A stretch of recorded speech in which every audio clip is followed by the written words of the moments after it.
遺伝で白髪になりやすくても、私はこの方法で42歳ですが健康な黒髪を保っています。皆さんこんにちは。ダイエット専門トレーニングゆきこです。今回は多くの人が気になっている白髪、健康な髪を保つことについて原因と対策をご紹介します。白髪で悩んでる方って多いですよね。そんな私もその一人で、実は父親がめちゃくちゃ若白髪だったんです。私と父は顔を横に並べるとほとんどの人が親子ですねってわかるくらいそっくりでして、体質のそっくりなんです。そんな父の白髪が子供の頃からめちゃくちゃ気になってました。そういう事情でしたので、相当髪の毛には気を使ってまして、かなり早い時期から白髪対策もしていました。そのおかげもあって今42歳ですが真っ黒な髪を保つことができています。美容師さんや美容関係のお仕事をする方に、髪が長いのにすっごく髪健康ですねって褒められることも増えました。そもそもなぜ白髪になってしまうのか、今後も白髪を生やさず健康な髪を保つために誰でもできる、実際に私が行って効果のあった対策をお伝えしたいと思います。白髪ができる主な理由は、メラノサイトと言われる色素細胞がなくなってしまうことによりメラニンを生成できなくなり、色が入らなくなってしまうからだと言われています。髪は健康のバロメーターでもあると言われていまして、健康な生活をすること、そして健康な体を保っていることは健康な髪を育てるためにも良い影響を与えます。実は髪は体の中でも組織の中で重要度が低い皮膚の組織の一部として認知されていますので、体が健康でないと髪の健康状態も悪くなるんです。ですので髪を健康に保っているということは、自分自身の体が健康であるよっていう証明の一つでもあります。今回ご紹介する対策を行ってもらうと、髪の健康だけではなく体の健康づくりにも役立ちますので、ぜひ一つでも取り入れてみてください。私たち人間の髪の色はメラニンによって決まっていまして、日本人を含むアジア人に多い黒髪はメラニンの量が多いことによります。欧米人に多いブロンドヘアはメラニンの量が少ないことによります。メラノサイトがメラニン色素へ合成されなくなる理由としてはいくつか原因があるとされており、有力な原因としては加齢、遺伝、ストレス、紫外線、女性ホルモンの減少、喫煙習慣、運動不足、食生活や生活習慣の乱れ、睡眠不足、栄養の不足などと考えられています。白髪の中でも特に若白髪は遺伝的な要素が強いと考えられており、早い方だと10代、20代でも白髪が生えてきたりします。最近の白髪の研究報告によると、2020年1月に発表された科学誌ネイチャーに掲載された研究報告によると、マウスによる実験で急性ストレスが毛包内の色素幹細胞に元に戻ることができない損傷を与えたと研究報告があります。この研究で発見されたこととしては、強いストレスが起きると交感神経に働きかけて神経伝達物質のノルアドレナリンを放出し、それが毛包にある色素幹細胞に取り込まれると、ノルアドレナリンによる過剰活性化が起きてしまい、色素幹細胞のすべてをメラニン色素に変換してしまい、色素幹細胞が枯渇し、髪に色素をつけるメラニン細胞の供給源がなくなってしまうと分かりました。研究チームによりますと、体内にある他の組織の幹細胞もストレスによる何らかの影響を受けるのではないかと話しています。あともう一点の側面としては、2018年5月には病気と白髪の強い相関関係も発表されています。私たちの体はウイルスや細菌の攻撃を受けると自然免疫が活性化します。これは病原菌やがん細胞をいち早く感知し排除する仕組みのことです。この過程で体にある全ての細胞は病原体に反応し、体の防御機能を強化させます。この実験ではマウスに人工的に自然免疫を活性化させると多くの白い毛が生えたことが報告されています。つまり病気になると自然免疫が活性化し白髪が生えやすいということです。こういった近年の研究によると病気をしたり慢性的なストレスを抱えていたり急な強いストレスを受けると思いのほか直接的に白髪に影響すると分かってきています。このように近年の研究報告によって白髪が起きるメカニズムも少しずつ明らかになってきています。今お話しした白髪の仕組みや原因のお話からも分かるように白髪対策としてできることはストレスを解消する習慣を作るとともに色素を作る細胞メラノサイトが活発に働きメラニン色素をしっかりと作る環境を整えることです。重要度が低い皮膚組織の一部ですので白髪対策をすることは健康な髪を作りますし健康な体づくりにも役立ちます。次に私が実際に行っている効果のあった白髪対策をご紹介していきます。1つ目、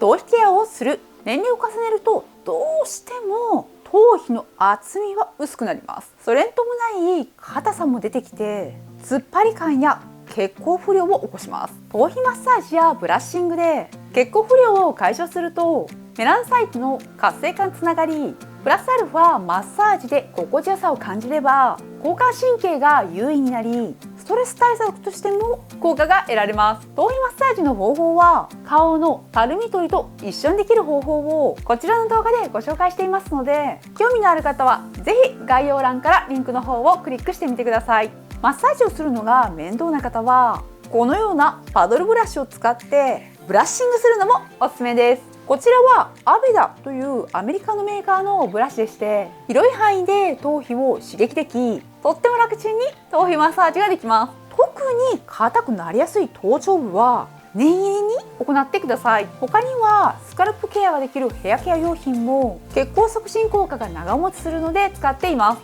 1つ目はヨルダンの歯科医の塩がたっぷりと含まれているバラカさんというところのこのスカルプケアを髪を洗う前に使っています。2つ目はお風呂上がりにベレダさんのローズマリーのヘアトニックを使っています。私はこれらの製品も一緒に使いながら頭皮ケアを続けて、実は生え際以前産毛がね結構あったんですけども産毛が丈夫になりすぎて途中から前髪と混ざるぐらい髪が太くなりました。それぐらいね効果抜群でした。生え際わかりますかね。この辺ですね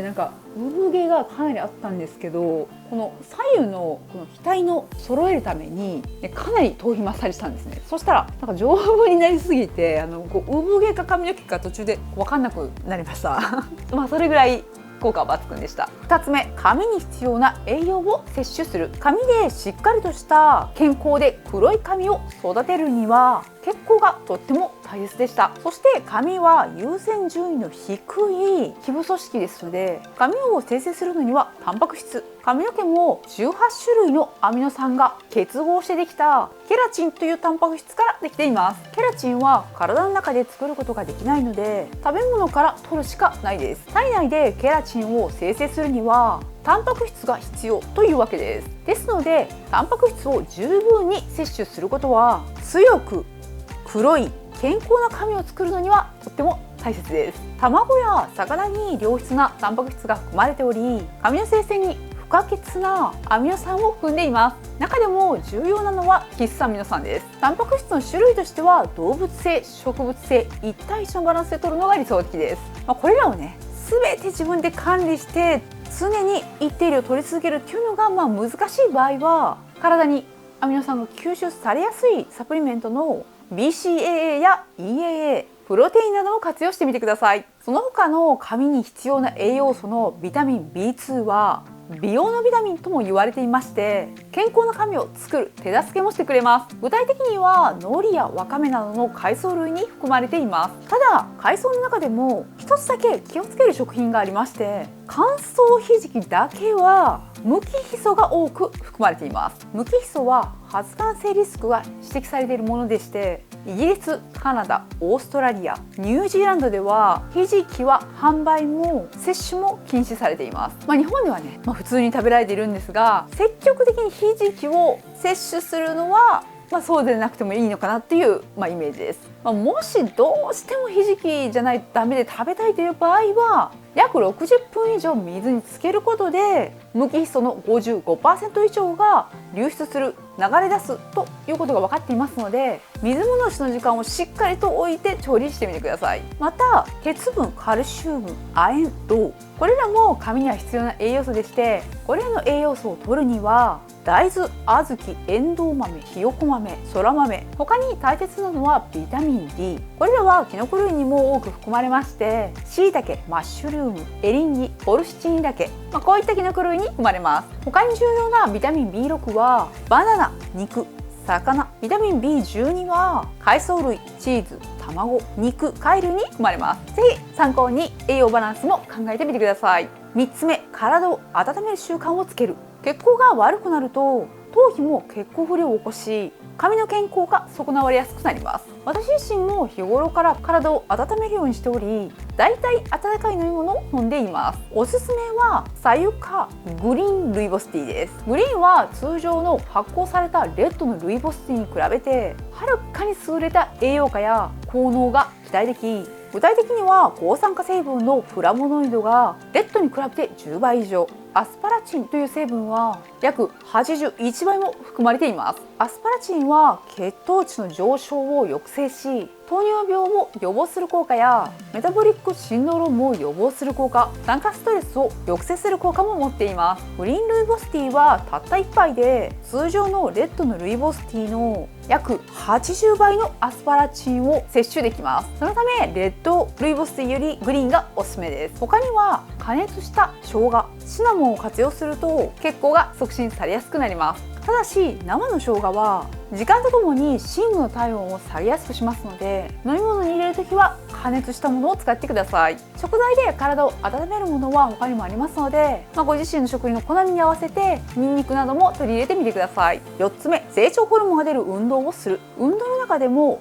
成長ホルモンが分泌されやすい筋トレを取り入れることがおすすめです。人間の体は毎日髪や肌や爪などが作られていて、これらの形成に深く関わっているのが成長ホルモンです。成長ホルモンは三大栄養素と言われる炭水化物、タンパク質、脂質、これらの栄養素を促進させる作用を持ち、アミノ酸の吸収率を上げ、タンパク質の合成を促進させる作用があります。そのため大部分がタンパク質で構成されている髪は成長ホルモンの作用を受けやすく、成長ホルモンが分泌されればされるほど色が綺麗で丈夫に成長します。成長ホルモンは質の高い睡眠をとることでも分泌が促進されます。定期的な運動習慣は睡眠の質の向上にも役立ちます。私自身は運動をすることによって体がすっきりしますので、ストレス解消の面でも役に立ってます。特に運動した後にお風呂にゆっくりと浸かることが本当にすっきりしまして、そういった自分に合ったストレス解消という面から考えると、自分の好きな運動をまず取り入れるっていうのもいいと思います。5つ目、ヘアカラーをやめる。この5つ目はちょっと抵抗ある方もいると思いますが、実は私30歳ぐらいからヘアカラーを一切やめました。ヘアカラー剤はアルカリと過酸化水素が含まれています。肌本来弱酸性であることで安定しますが、通常のヘアカラー剤はアルカリ性なんです。それが肌に触れるとバランスが崩れてしまって頭皮が刺激を受けます。さらにこのヘアカラー剤に含まれる過酸化水素がアルカリと化学反応を起こして肌の細胞に刺激を与えてしまいます。またこの一番厄介な点が、アルカリと過酸化水素は頭皮に残留してしまうんです。ヘアカラーをすると日常生活でしばらく頭皮に残留していますので、ずっと頭皮を刺激し続けることになります。またこれ普通にシャンプーしても取れないんです。頭皮からすると弱いパーマ液がかかっているような状態です。さらにここに頭皮が紫外線を浴びるともっと強い刺激を受けてしまいます。これが続くと頭皮環境がどんどん悪くなってしまいまして、結果的に髪が不健康になって白髪になる確率も上がります。ただやっぱり女性の皆さんおしゃれしたいとか綺麗な髪の色、こういう髪の色がいいなとか好みもあると思いますので、もしどうしてもやっぱり髪は染めたいっていうのであれば、全体を染めるのではなく、地毛から色を変えるグラデーションカラーや、この地毛の色を生かしたハイライトカラー、そういったヘアカラー剤の量を減らせる方法をお勧めします。この5つが私が実際に行って効果のあった方法です。いかがでしたでしょうか。白髪の仕組み、最新の研究結果や原因と対策が分かれば、遺伝で白髪になりやすい方も対策できますよね。今後健康な髪に戻すために対策や予防改善に役立ってください。ということで今回は白髪や健康な髪を保つためにその起こりやすくなっている原因と若白髪の遺伝的要素をすごく持っている私が実際に行っている対策方法をご紹介しました。実際に今回の方法を聞いてみて、どんな風に思ったのかなどコメントもいただけるととっても嬉しいです。このチャンネルでは検証された医学的な情報をもとに短時間短期間で効果の高いトレーニングやこういった美容健康情報を配信しています。チャンネル登録がまだの方はぜひチャンネル登録もよろしくお願いします。今回も動画を最後までご覧いただきどうもありがとうございました。それではまた次の動画でお会いしましょう。バイバイ。